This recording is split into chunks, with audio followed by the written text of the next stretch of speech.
بسم اللہ الرحمن الرحیم۔ کل عید منانا ہے یا روزہ رکھنا ہے؟ ماہ رمضان کا 29واں دن گزر جانے کے بعد ہم اس سوال سے روبرو ہوتے ہیں۔ اس سوال کو بدل کر اس طرح پوچھنا بہتر ہے کہ کل ماہ شوال کا پہلا دن ہے یا نہیں۔ اسی مشکل کا اسلامی حل اس کلپ میں ہم پیش کرنے جا رہے ہیں۔ حل پیش کرنے سے پہلے کچھ بنیادی باتیں جاننا ضروری ہے۔ دیکھیے، شریعت میں کچھ ذمہ داریاں مرجع تقلید کی ہیں اور کچھ ذمہ داریاں عوام کی ہیں۔ مثال کے طور پر، کیا شراب پینا حرام ہے؟ اس سوال کا شرعی جواب حاصل کر کے عوام کو بتانا مرجع تقلید کی ذمہ داری ہے، اور تمام مراجع کرام جواب میں فرماتے ہیں شراب پینا حرام ہے۔ اب اگلا سوال، کیا اس گلاس میں موجود چیز شراب ہے؟ اس کا جواب معلوم کرنا خود ہر شخص کی ذمہ داری ہے، مرجع تقلید کی نہیں۔ یعنی فتویٰ دینا مرجع تقلید کی ذمہ داری ہے، اور اس فتوے سے متعلق چیز یا موضوع کو معلوم کرنا خود شخص کی ذمہ داری ہے۔ سوال، نئے اسلامی مہینے کے آغاز کو معلوم کرنے کے طریقے کیا ہیں؟ اس سوال کا فتوے کی شکل میں جواب دینا مرجع تقلید کی ذمہ داری ہے، لیکن کیا کل نیا اسلامی مہینہ شروع ہوگا؟ یعنی کیا کل عید کا دن ہوگا؟ اس سوال کا جواب معلوم کرنا ہماری اور آپ کی ذمہ داری ہے، مراجع تقلید کی نہیں۔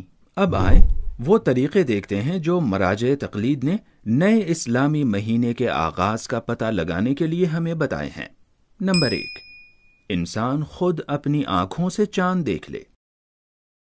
نمبر 2، دو عادل مرد شرعی گواہی دیں کہ انہوں نے خود اس شہر میں چاند دیکھا ہے۔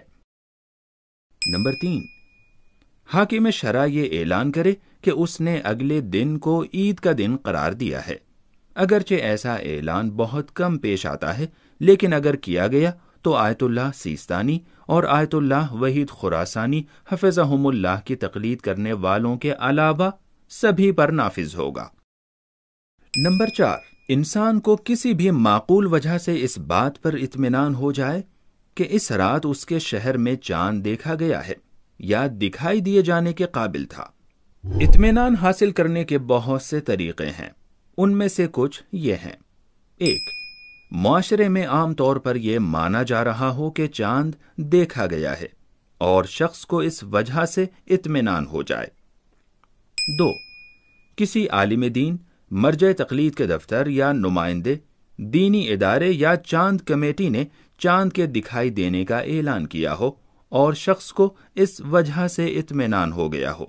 3، سائنسداں حضرات یہ کہیں کہ اس علاقے میں اس رات چاند دکھائی دے گا اور شخص کو اس وجہ سے اطمینان ہو جائے۔ توجہ، یہی وہ طریقے ہیں جسے ہم اور آپ سب سے زیادہ استعمال کرتے ہیں، اور اس میں جو چیز سب سے زیادہ اہم ہے وہ یہ کہ خود شخص کو اوپر بتائے گئے راستوں یا کسی اور راستے سے اطمینان حاصل ہو جائے۔ اب مراجع تقلید کے ذریعے نئے اسلامی مہینے کے آغاز کے طریقوں کو سامنے رکھتے ہوئے ہماری ذمہ داری ہے کہ ہم اپنے فریضے کو پہچانیں۔ یعنی ماہ رمضان کے 29 دن گزر جانے کے بعد اگر کوئی انسان یا خود چاند دیکھے یا چاند کے دکھائی دینے پر اسے شرعی گواہی مل جائے، یا حاکم شرع کے خاص قسم کے اعلان کی اسے خبر ملے، یا چاند کے دکھائی دینے پر اسے اطمینان ہو جائے، تو اس کی ذمہ داری ہے کہ وہ اگلے دن کو عید مانے اور روزہ نہ رکھے۔ اور اگر ایسا نہ ہو سکے، یعنی وہ نہ خود چاند دیکھ سکے یا چاند کے دکھائی دینے پر اسے شرعی گواہی نہ مل سکے، یا حاکم شرع کے خاص قسم کے اعلان کی اسے خبر نہ ملے، اور نہ اسے چاند کے دکھائی دینے پر اطمینان حاصل ہو سکے، تو اس کی ذمہ داری ہے کہ وہ اگلے دن کو ماہ رمضان کا 30واں دن مانے اور روزہ رکھے۔ تو ہم نے اس کلپ میں دیکھا کہ کس طرح ماہ رمضان کے 29 دن کے بعد اگلے دن کے بارے میں فیصلہ کرنا ہماری اور آپ کی ذمہ داری ہے، اور اس ذمہ داری کو بخوبی ادا کرنے کے لیے مراجع تقلید نے کتنے آسان اور واضح راستے ہمیں بتائے ہیں۔